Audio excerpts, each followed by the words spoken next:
Siapa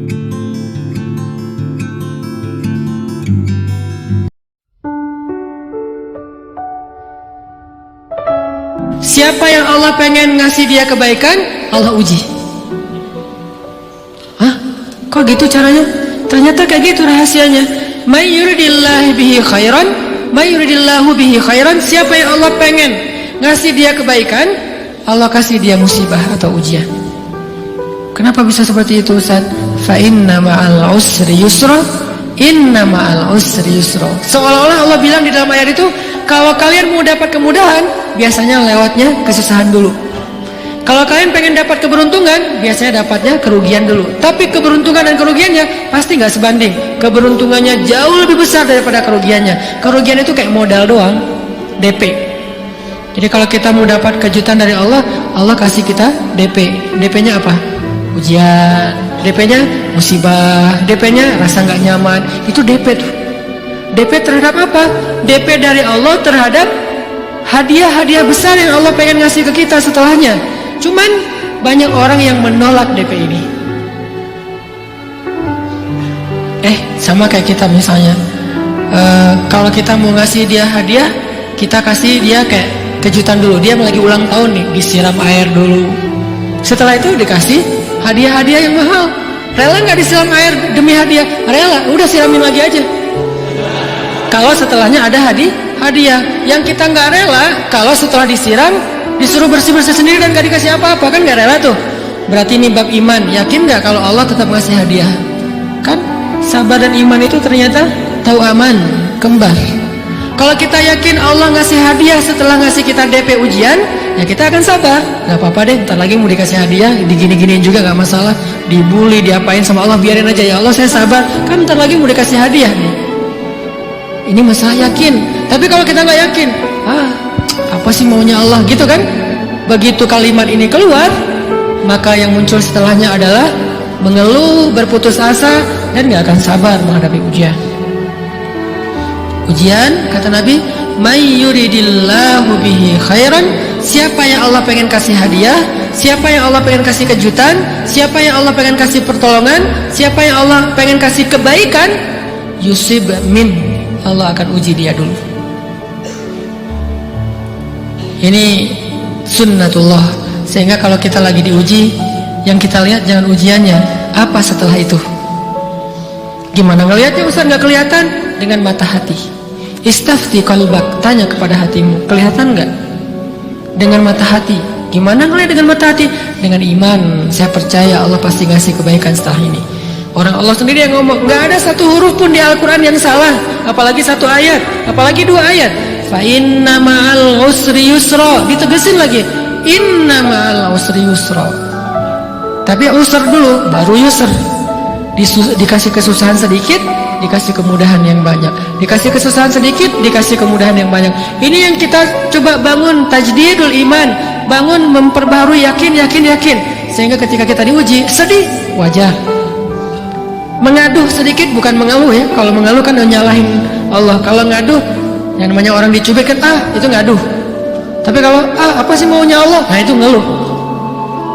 Antara mengadu dengan mengeluh berbeda. Mengaduh itu manusiawi, sedih itu manusiawi, air mata bahkan bukan hanya manusiawi, itu rahmat dari Allah. Orang yang nggak bisa menangis itu yang bahaya. Kalau kita masih bisa menangis, berarti kita masih peka hatinya. Bukankah anak kecil paling sering menangis? Berarti hatinya peka. Siapa lagi selain anak kecil yang paling sering menangis? Cewek.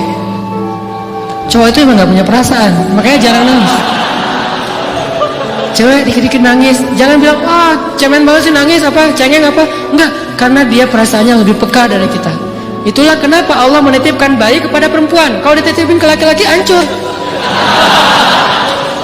Di balik kepekaan perempuan, di balik sensitifnya perempuan, di balik perasaannya yang luar biasa, di situ Allah Subhanahu wa taala menitipkan amanah, dia yang paling baik dalam merawat bayinya. Perempuan secara umum mungkin lebih banyak bicara daripada laki-laki ya. Walaupun ada orang yang perempuan pendiam banget, ada yang nggak ngomong sama sekali, misalnya diem-diem aja, ada. Tapi secara umum perempuan lebih banyak berucap daripada laki-laki. Emangnya ini kekurangan? Bukan.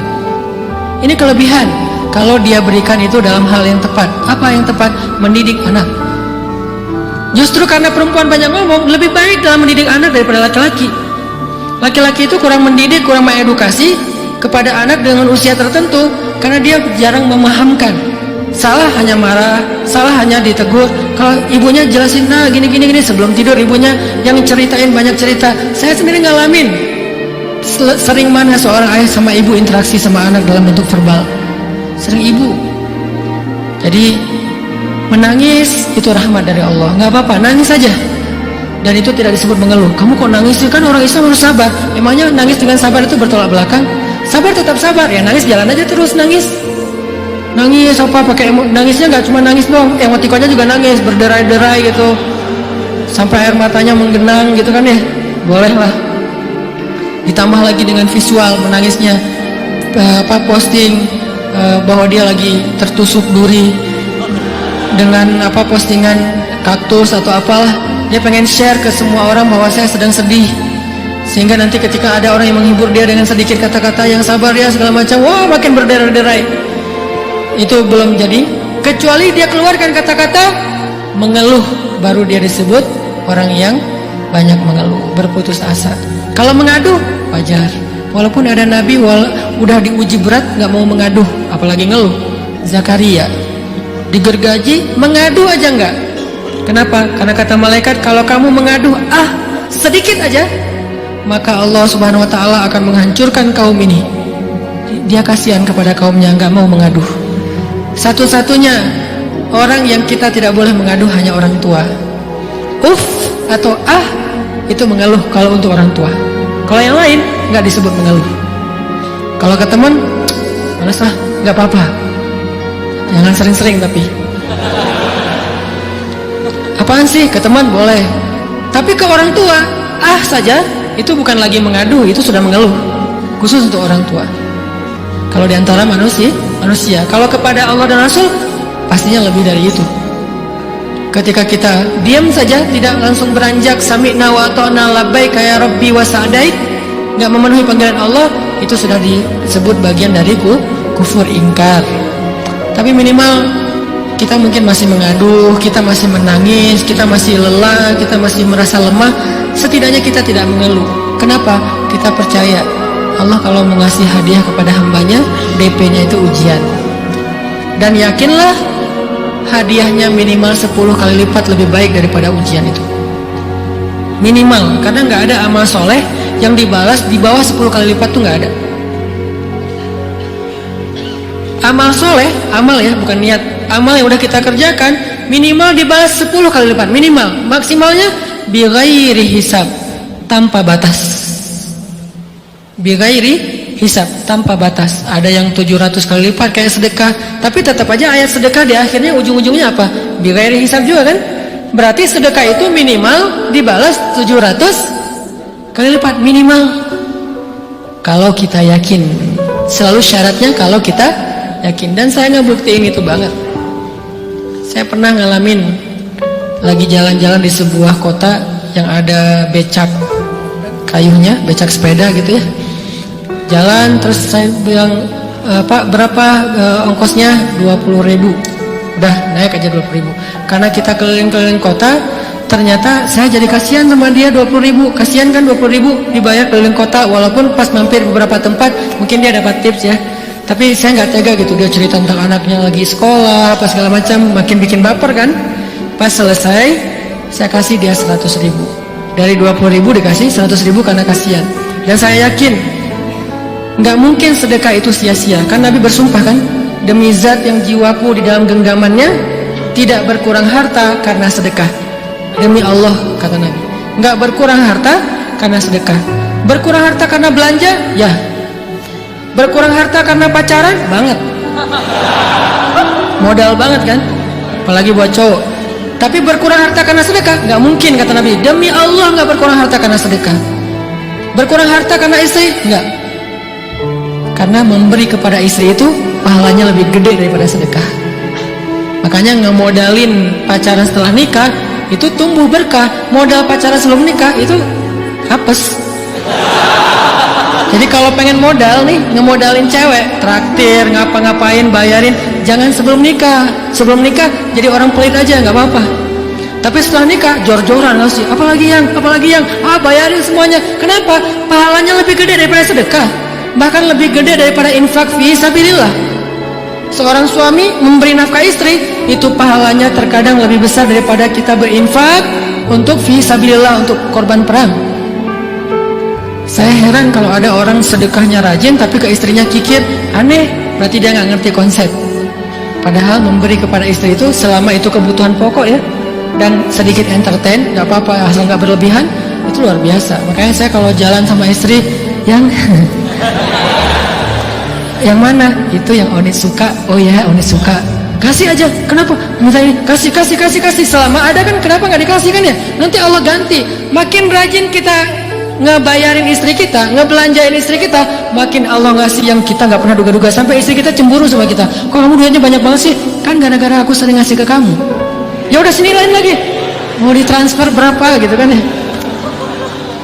Saya ngasih 100.000 ke si bapak, dan saya yakin teman-teman sedekahnya pasti lebih dari itu, karena 100.000 saya sebut.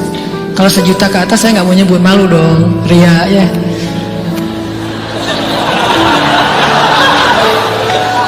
Sebenarnya nggak pernah sih. 100.000 deh, karena kan kecil, saya kasih 100.000. Ternyata begitu saya kasih 100.000, dia doa. Nah ini nih pentingnya sedekah ke orang yang membutuhkan tapi nggak minta-minta, dia tulus. Dia langsung doa, ya Allah Pak, mudah-mudahan rezekinya lancar, berkah, bertambah, dan segala macam, bahagia keluarganya. Doa-doa ini semuanya dikabulkan dalam hitungan hari. Pertama, bertambah bahagia rumah tangganya, dapat kecupan dari istri. Dia nganggap suami saya cowok banget sih, mulai 1 nih. 2, demi Allah, selang 15 jam nggak, kalau nggak salah, karena waktu itu malam, besok paginya ada orang yang ngejar-ngejar saya pengen ngasih hadiah. Ustadz, saya pengen ketemu Ustadz. Maaf, saya nggak bisa ketemu sekarang, lagi rush, lagi tight schedule, gitu-gitulah, sok-sok gaya nggak jelas gitu ya. Terus Ustadz, saya pengen banget ketemu. Dia nggak ngomong pengen ketemu apa. Kalau dia bilang mau ngasih duit kan langsung saya prioritaskan kan ya. Berhubung dia nggak ngomong, ya udahlah, saya sosok jual mahal gitu. Tapi yang namanya rezeki kan gimana kita tolak, dia datang kan. Saya nolak. Pokoknya sebentar aja, 5 menit, nggak akan ganggu waktu Ustaz. Ya udah, besok pagi ya pas breakfast gitu, pakai gaya-gaya dikit breakfast. Pas breakfast, oh ya siap Ustaz, jam berapa? Jam 8. Udah janjian jam 8. Mungkin orangnya nih dengar live streaming, Pak, jazakumullah khair jaza. Makasih banyak, mudah-mudahan Allah tambahkan rezekinya. Terus beliau besok mau flight ke luar kota jam 8. Akhirnya ngubungin lagi malamnya, Pak, Ustadz maaf nggak bisa ketemu besok karena saya jam 8 itu jadwal terbang. Oh ya udah, nggak apa-apa, senang dong saya nggak jadi ketemu kan. Tahu gitu kan, nyesel saya tuh, senang.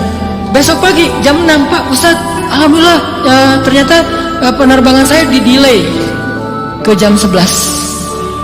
Allah delay penerbangannya demi ngasih rezeki buat saya. Kan luar biasa kan? Ini hikmah kepedean saya, kegeeran kepada Allah gitu. Di delay demi saya. Kan kadang-kadang GR ya depan Allah ya. Rabbi akraman kan gitu ayatnya ya. Allah memuliakan saya dengan istighfar tetap. Akhirnya saya bisa ketemu Ustaz. Saya nggak baca WA-nya, terlambat baca, baru baca jam 8. Dia udah mulai agak putus asa, kayaknya udah gak mungkin ketemu nih. Jam 8 pas saya baca, ternyata orangnya nggak di delay. Udah saya balas, ya udah sekarang saya tunggu ya jam 9, maaf cuma sebentar. Nggak apa-apa Ustaz, 5 menit. Datang dia. Datang ngasih apa?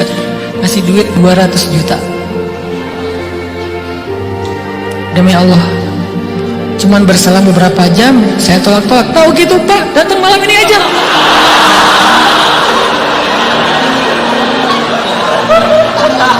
Harusnya malam itu juga saya cari orangnya. Kalau perlu saya yang nyamperin Bapak, Sherlock, saya kejar. Manusia gitu banget ya. Tapi Masya Allah, di situ saya jadi tahu, oh doa orang itu lebih akurat, lebih mantap, lebih diijabah daripada doa saya. Mungkin bukan karena sedekah, tapi karena doa setelah sedekah, ya Allah dan segala macam, dimudahkan sama Allah. Itu luar biasa loh. Saya nggak percaya.